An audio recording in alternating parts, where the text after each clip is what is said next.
কথাটি শেষ করার আগেই চোরকে বাগে আনতে উজান নিজের ডান পা দিয়ে মৌয়ের পায়ে একটা জোরদার ল্যাং মারল। বেচারা মৌ আচমকা পায়ে আঘাত পেয়ে ব্যথায় আর আতঙ্কে চোখ মুখ খিচে বন্ধ করে ফেলল। নিজেকে ছাড়ানোর আপ্রাণ চেষ্টা করেও যখন দেখলো কোনো লাভ হচ্ছে না, তখন উজান আরও বেশি গলা ফাটিয়ে চিৎকার জুড়ে দিল, আম্মু, আব্বু, তাড়াতাড়ি নিচে এসো, দেখে যাও আমাদের কিচেন রুমে চোর ঢুকেছে, চোর, চোর, চোর। উজানের এই গগনবিদারী চিৎকার শুনে মৌয়ের মাথায় রাগে রক্ত চড়ে গেল। অপমানার রাগে অন্ধ হয়ে মৌ আর কোনো উপায় না পেয়ে উজানের মুখের সামনে থাকা হাতের তালুতে নিজের ধারালো দাঁত দিয়ে সজোরে এক কামড় বসিয়ে দিল। ব্যথায় আকাশ কাঁপিয়ে চিৎকার করে উঠল উজান। কামড়ের চোটে হাতটা এক ঝটকায় আগলা হয়ে যেতেই মৌ নিজেকে মুক্ত করে নিল। এক সেকেন্ডও সময় নষ্ট না করে শরীরের সমস্ত শক্তি পায়ের পাতায় এনে সে উজানকে একটা লাথি মারতে গেল। উদ্দেশ্য ছিল উজানের পায়ে লাথি মারা, কিন্তু তাড়াহুড়ায় নিশানা একদম ভুল হয়ে গেল। মৌয়ের শক্ত পায়ে লাথিটা শটান গিয়ে লাগলো উজানের শরীরের সবচেয়ে সংবেদনশীল জায়গায়, একদম মেন পয়েন্ট বরাবর।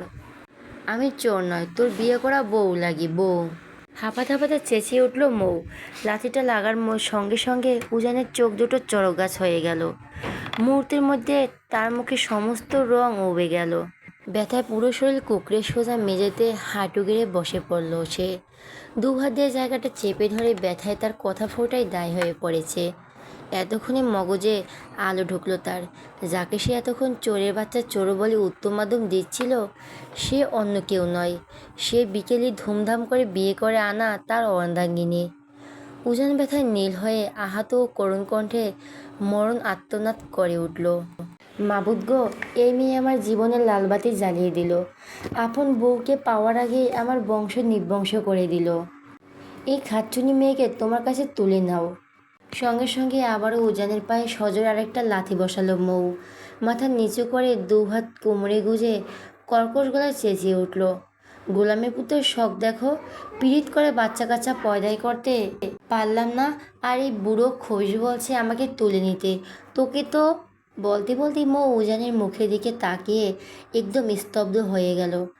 আপনা আপনি তার মুখ হা হয়ে গেল, চোখ দুটো কপালে উঠল। ঘাড় কাত করে সে উজানের দিকে এমনভাবে তাকিয়ে রইল যেন কোনো এলিয়েন দেখছে। ততক্ষণে উজানের চিৎকার চেঁচামেচিতে ড্রয়িং রুমে বাসার একে একে সবাই হাজির হয়ে গেছে। মৌ এক দৃষ্টিতে উজানের দিকে তাকিয়ে থাকতে থাকতেই তার মাথা ঘুরে পড়ে যাচ্ছিল। ঠিক তখনই মেহের দৌড়ে এসে তাকে পেছন থেকে ধরে ফেলল।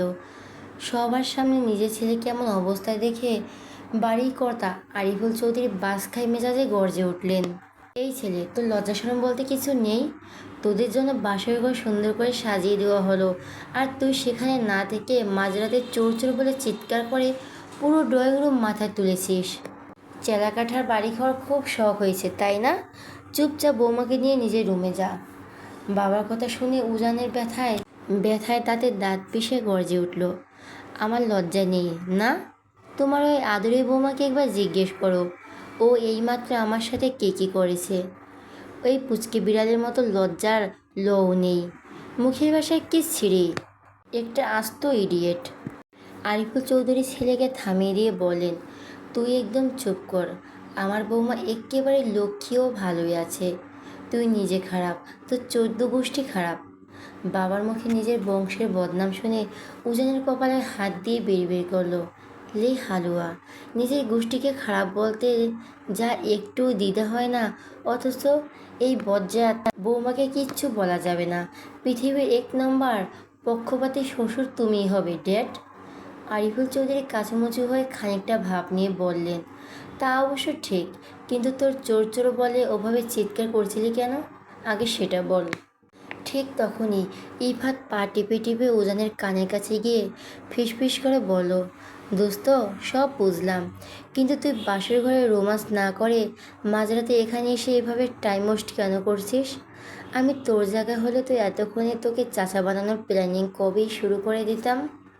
ইফাতের এই রসিকতা উজান রক্তচক্ষু মেলে তাকালেন। ইফাতের ভয়ে গুটিয়ে গেল। দ্রুত সেই জায়গা ত্যাগ করে সে আরিয়ানের পাশে গিয়ে দাঁড়ালো। উজান আগের মতো চোখ মুখ শক্ত করে বাবার প্রশ্নের উত্তর দিল, কেন চিৎকার করছিলাম? ওই পুচকি বিড়ালের বাচ্চাকে জিজ্ঞেস করো, মাঝরাতে চোরের মতো পুরো বাসা জুড়ে ঘুরে বেড়াচ্ছে এখানে সেখানে। আমি যেই চোর ভেবে ওকে ধরতে গেছি, ঠিক তখনই ও আমার বংশের বাতিতে লাথি মেরে দিয়েছে। আচমকা রাগের মাথায় মুখ ফসকে একদম খাঁটি সত্য কথাটা বের করে আসায় উজান দ্রুত নিজের মুখ চেপে ধরল। কিন্তু ততক্ষণে যা হওয়ার হয়ে গেছে। তার এমন অদ্ভুত উত্তর শুনে আরিয়ান, ইফাত, তুবা সহ মেহেরও আর নিজেকে সামলাতে পারল না। সবাই খিলখিল করে হেসে উঠল। সবার হাসির শব্দের মাঝে ইফাত হঠাৎ ঘাড় বাঁকিয়ে মেহেরের দিকে তাকালো। মেহেরটা এই বাড়িতে আসার পর থেকে একটুও হাসিনি, সারাক্ষণ মুখ গোমড়া করেছিল। কিন্তু এখন তার মুখে এই খিলখিলে হাসিটা, এক কথায় মাশাআল্লাহ, দেখতে বড্ড সুন্দর লাগছে। আচমকা ইফাতের গভীর চোখের দিকে নজর পড়তেই মেহেরেরও হাসি চট করে থেমে গেল। সে দ্রুত চোখ নামিয়ে মাটির দিকে তাকিয়ে রইল। ততক্ষণে আরিয়ান নিজের নাক ছিটকে উজানকে টিটকারি মেরে বলল, ভাই তোর বংশীবাতি এখনো ঠিকঠাক আছে নাকি? ভাই তোর বংশীবাতি এখনো ঠিকঠাক আছে নাকি একলাথিতে সোজা চাঁদের দেশে চলে গিয়েছে? আরিয়ানের এই কথাটি বলার সঙ্গে সঙ্গেই পুরো ড্রয়িং রুম জুড়ে হাসির রোল পড়ে গেল। বাড়ির সবাই এই কাণ্ড দেখে ব্যথায় নীল হয়ে যাওয়া উজান একদম তাণ্ডব বনে গেল। এদিকে এত কিছু ঘটে যাওয়ার পরও মৌ এখনো মন্ত্রমুগ্ধের মতো লোভাতুর দৃষ্টিতে উজানের দিকে তাকিয়েছিল। তার এভাবে তাকিয়ে থাকার আসল কারণ ড্রয়িং রুমের বাকিরা না বুঝলেও মেহের কিন্তু ঠিকই বুঝতে পেরেছিল। ময়ূর এই অস্বাভাবিক আর হাওয়াতের মতো চাহনিতেই উজান নিজের বেশ বিরক্ত হলো। সে চরম গম্ভীর স্বরে আওড়ালো, এই স্টুপিড, ওভাবে হাঁ করে তাকিয়ে আছো কেন? ও এবার চট করে মেহেরের দিকে তাকিয়ে চোখ দুটো সরু করে ফিসফিস করে বলল, জানো আমি কি সত্যি ঠিক দেখছি রে?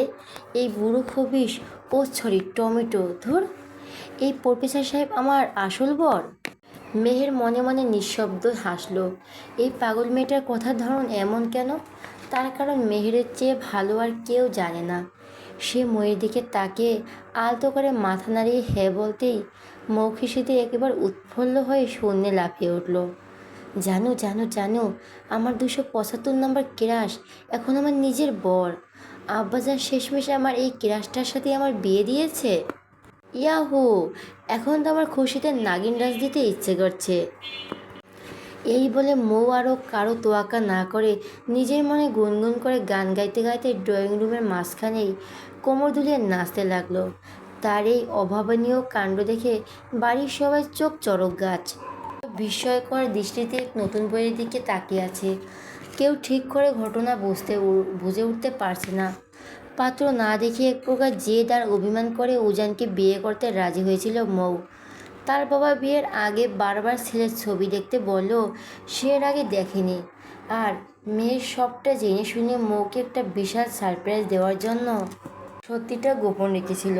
উজানকে মৌ প্রায় 2 বছর ধরে চেনে, তবে সামনাসামনি চেনা নয়। ফেসবুকে উজানের একটা ড্যাশিং ছবি দেখে সে তার উপর মারাত্মক ক্রাশ খেয়েছিল। আর উজানের ওপর ক্রাশ খাওয়ার সংখ্যাটা ছিল ঠিক 275 নম্বর। দিনেশ যে কতজনের প্রতি মুখ ক্রাশ খায় তার হিসাব সে নিজেও জানে না। তবে বাকিদের নিয়ে সে মোটেও সিরিয়াস না হলেও উজান ছিল সম্পূর্ণ ভিন্ন। ফেসবুকে উজানকে সে দিন রাত 24 ঘন্টা ফলো করে। উজানের এমন কোনো পোস্ট ছিল না সেখানে গিয়ে মৌ সবার সামনে আই লাভ ইউ বলে কমেন্ট করেনি। কোনো মেয়ে যদি ভুল করেও উজানের ছবিতে একটা লাভ ইমোজি বা প্রশংসার কমেন্ট করতো, মৌ ডিরেক্ট সেই মেয়ের ইনবক্সে গিয়ে চুলোচিরিয়া ঝগড়া বাঁধিয়ে দিত। এই দীর্ঘ 2 বছর উজানের সাথে তার মাত্র একবারই কথা হয়েছিল, যখন উজান বিরক্ত হয়ে টেক্সট করেছিল, কেন মৌ সবার সাথে ঝগড়া করে।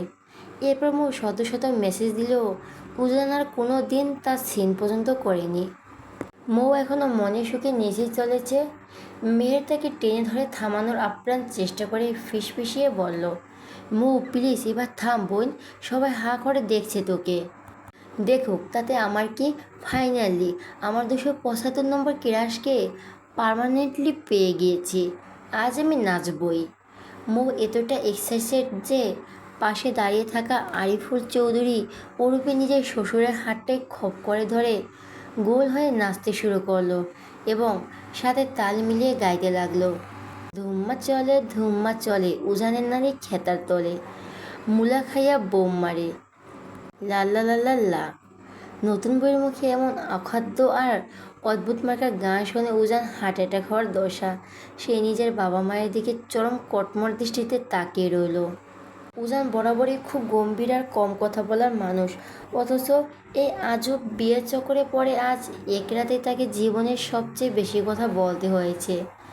ছেলের এই রাগান্বিত আর থমথমে ফেস দেখে মা মৌসুমী চৌধুরী একটু ভয় পেয়ে এগিয়ে এলেন এবং সান্ত্বনা সুরে বলেন, বাবা, এমন করে রাগ নিয়ে তাকাচ্ছিস কেন? মেয়েটা কিন্তু মনে মনে অনেক ভালো রে, ভালো মাই ফুট। একটা পাবনা পাগল গাড়ো থেকে পালিয়ে আসা বিড়ালের বাচ্চার সাথে তোমরা আমাকে ধরে বেঁধে বিয়ে দিয়েছ। সে নিজেই তো আস্ত একটা পাগল, সাথে আমাকেও পাগল বানিয়ে ছাড়বে। আমার সাথে সাথে আমার নানির গোষ্ঠী উদ্ধার করে ছাড়লো। ডিসগাস্টিং। এই স্টুপিড মেয়ে যেন ভুলেও আজ আমার রুমে না আসে। গড ইট। এই বলে উজান চরম রাগে গজগজ করতে করতে বড় বড় পা ফেলে নিজের রুমের দিকে চলে গেল। উজান চলে যাওয়ার কিছুক্ষণ পর ময়ূর নাচের ভূত মাথা থেকে নামলো। সে চারদিকে তাকিয়ে উজানকে না দেখে গলা ছেড়ে চেঁচিয়ে উঠল, শ্বশুর আব্বা, আমার হাজব্যান্ড। প্রফেসর সাহেব কই গেল? আরিফুল চৌধুরী ততক্ষণে ময়ূর এক ঝোড়ে হাওয়ায় পাল্লায় পড়ে একেবারে হাঁপিয়ে উঠেছেন।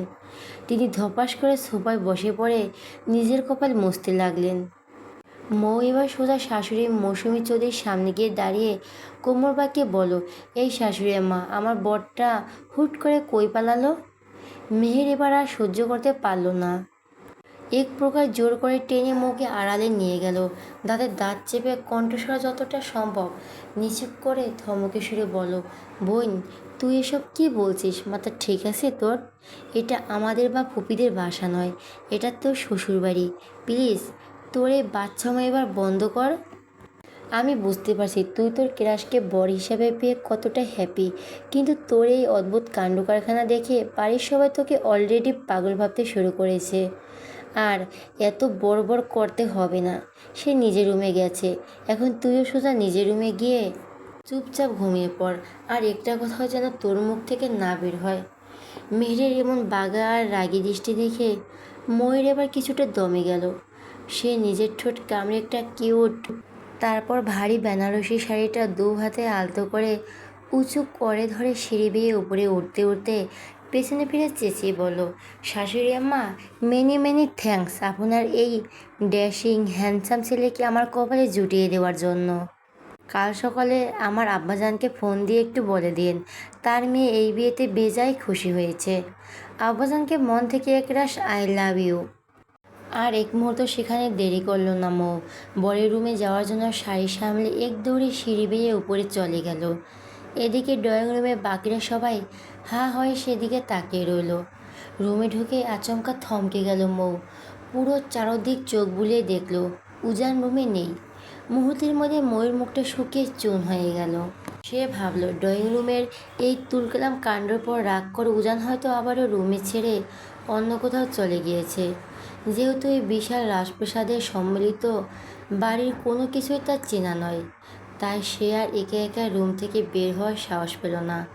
অভিমানের ঠোঁট উল্টে গাল দুটো রসগোল্লার মতো ফুলিয়ে ধপাস করে বিছানার মাঝখানে গিয়ে বসে পড়ল সে। এর কিছুক্ষণ পরে বাথরুমের দরজা খুলে উজান কোমরে একটা সাদা টাওয়াল জড়িয়ে বেরিয়ে এলো। তার ভেজা চুল আর মাথা থেকে টুপটুপ করে পানি ঝরছে। ড্রয়িং রুমের ওই চরম অপমানের পর নিজের মাথা ঠান্ডা করতে মাঝরাতেই তাকে শাওয়ার নিতে হয়েছে। কিন্তু বের হয়ে যখন সে বিছানার উপর লাল টুকটুকি বেনারসি পরা মৌকে ওভাবে গাল ফুলিয়ে বসে থাকতে দেখল, তখন রাগে তার কপালে রগগুলো দপদপ করে ফুলে উঠল। মাথাটা যেন মুহূর্তের মধ্যে ঝিমঝিম করে উঠল। যে বিয়েটাকে সে মনের ভুলেও স্বীকার করে না, অথচ সেই বিয়ের মেয়েটা তার বিছানা দখল করে বসে আছে। উজান আর নিজের রাগ ধরে রাখতে পারল না। বাসকাই মেজাজে চেঁচিয়ে উঠে বলল, হ্যাঁ স্টুপিড গার্ল, তুমি এখানে কেন এসেছ? এক্ষুনি আমার রুম থেকে বের হও। এতক্ষণ পর নিজের কিরাস মার্কা বর কণ্ঠস্বর পেয়ে ময়ূরের ভেতরে সব দুঃখ এক পলকে উধাও।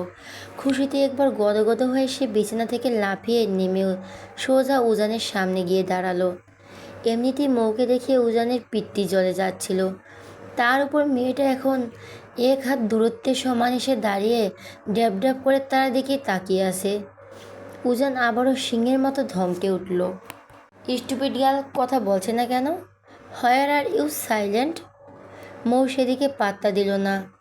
উজানের ভেতরে রাগ না দেখে সে তার ভেজা চুলের সুঠাম অবয়ন দেখে মুগ্ধ হয়ে দুগাল দিয়ে হাত দিয়ে আলতো করে আওড়ালো, সো কিউট। ময়ের মুখে এই কথা শুনে উজানের মুখের রং পাল্টে গেল। মেয়েটাকে সে জান প্রাণ দিয়ে ধমকাচ্ছে, অথচ সে রাগ গায়ে মাখিয়েই তো দূর, উল্টো তাকে দেখে ফ্ল্যাট করছে।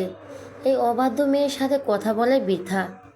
উজান নিজের বিরক্তি চেপে ধরে নিজের একপাশ হয়ে সরে দাঁড়ালো। এই ডান পিঠে মেয়েটার চক্করে মাঝরাতে তাকে ঠান্ডা পানিতে শাওয়ার নিতে হয়েছে। সে আর নতুন করে ঝগড়া করে এনার্জি নষ্ট করতে চায় না। সে ক্যাবিনেট থেকে দ্রুত একটা ব্ল্যাক টি শার্ট বের করে গায়ে জড়িয়ে নিল। কিন্তু মৌ এখনও মন্ত্রমুগ্ধের মতো তার দিকে তাকিয়ে আছে। হঠাৎ করে সে ঘোর কাটিয়ে উজানের নিজের রুমের ভেতরে যেদিকে পা বাড়ায়। মৌ ঠিক ছায়ের মতো তার পিছু পিছু সেদিকেই যায়। উজান ডানে গেলে মৌ ডানে যায়, উজান বায়ে গেলে মৌ বায়ে। তা দেখে রাগে একেবারে বোম ফাটলো উজানের। সে ঝট করে পেছনে ফিরে কটমট করে তাকিয়ে গর্জে উঠল, ইডিয়েটের মতো আমার পিছু পিছু ঘুরছো কেন? প্রবলেম কি তোমার? মৌ শাড়ির আঁচলটা আঙুলে পেছাতে পেছাতে এক গাল হেসে বলল, আরে ক্রাশ বর আপনি এখনও আমাকে চিনতে পারছেন না? আমি মৌ, মৌ, তাসফিয়া মৌ, যে আপনাকে ফেসবুকে রোজ কম হলো 100 করে মেসেজ পাঠাতাম। ভুলে গেলেন আমায়? কথাটা কান দিয়ে মগজে পৌঁছাতেই উজান যেন আকাশ থেকে পড়ল। সে চোখ দুটো সরু করে ঘাড় বাঁকিয়ে তাকালো। মৌকে উপর থেকে নিচ পর্যন্ত খুঁটিয়ে খুঁটিয়ে দেখে নিজের কপাল চাপড়ে দাঁতের দাঁত পিষে বলল, শেষমেশ একটা স্টুপিড গালই আমার কপালে জুটল। তোমার ওই পাগলামির জন্য ফ্রেন্ড সার্কেলের কারো সাথে আমি লজ্জায় কথা বলতে পারি না। ফ্রেন্ড লিস্টে যার সাথে আমার ছবি দেখছো তার ইনবক্সে গিয়ে তুমি তুমুল ঝগড়া বাঁধিয়েছ, আর এখন তুমি পার্মানেন্টলি আমার রুমে বউ সেজে চলে আসলে। মৌ এবার লজ্জা পাওয়ার ভঙ্গিতে করলো। শাড়ির পাড় দিয়ে মুখটা সামান্য আড়াল করে মাথা নিচু করে বলল, আমি ওদের সাথে এমনি এমনি ঝগড়া করেছি নাকি?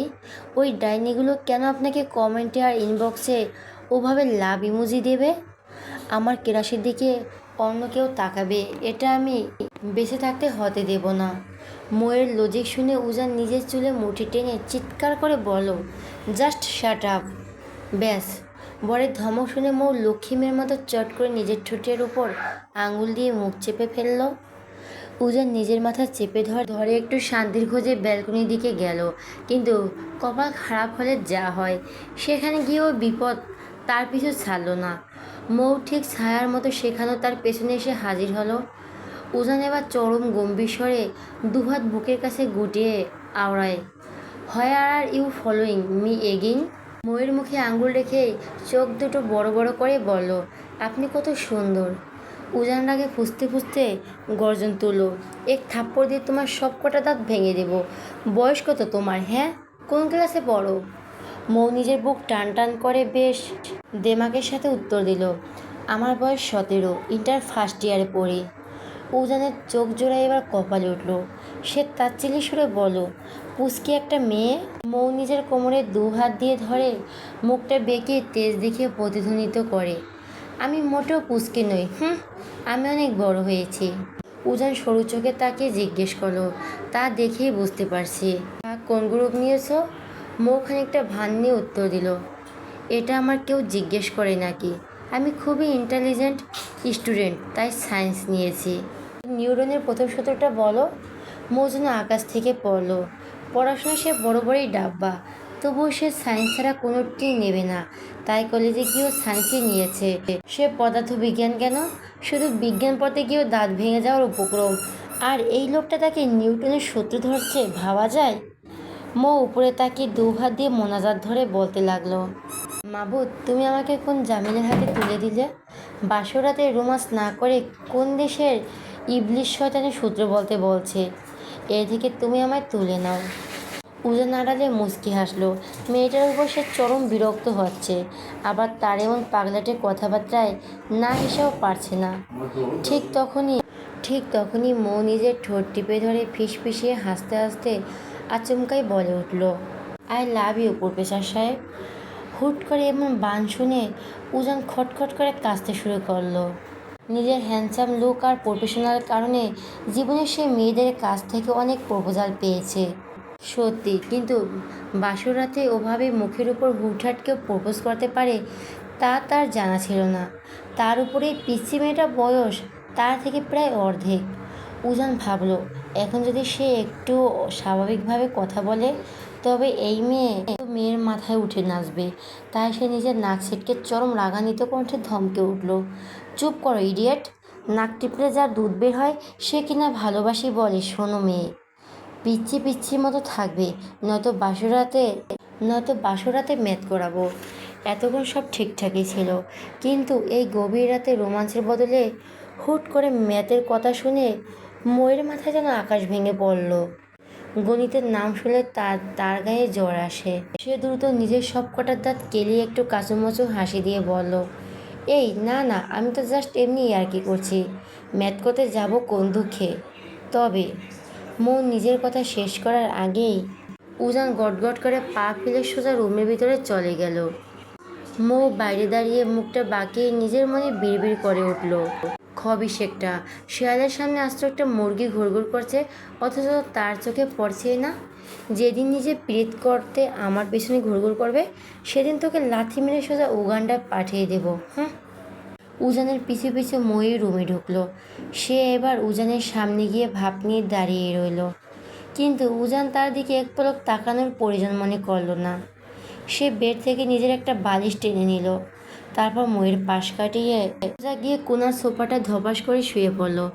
ঘুমানোর জন্য চোখ বন্ধ করার আগেই সে বরাবরের মতো গম্ভীর স্বরে শেষ হুঁশিয়ার দিল, এই স্টুপিড গার্ল, তুমি ওই বিশাল ঘুমাবে আর আমি এখানে সোফায়। রাতে যদি কোনো কারণে আমার কাছাকাছি আসার চেষ্টা করছো তবে একটা থাপ্পড় দিয়ে মাঝরাতে রুম থেকে বের করে দেব। Mind it. না তুমি আমার কেউ হও আর না আমি তোমার। সো আমার থেকে সবসময় অত্যন্ত 10 হাত দূরত্ব বজায় রেখে চলবে, বুঝতে পেরেছো?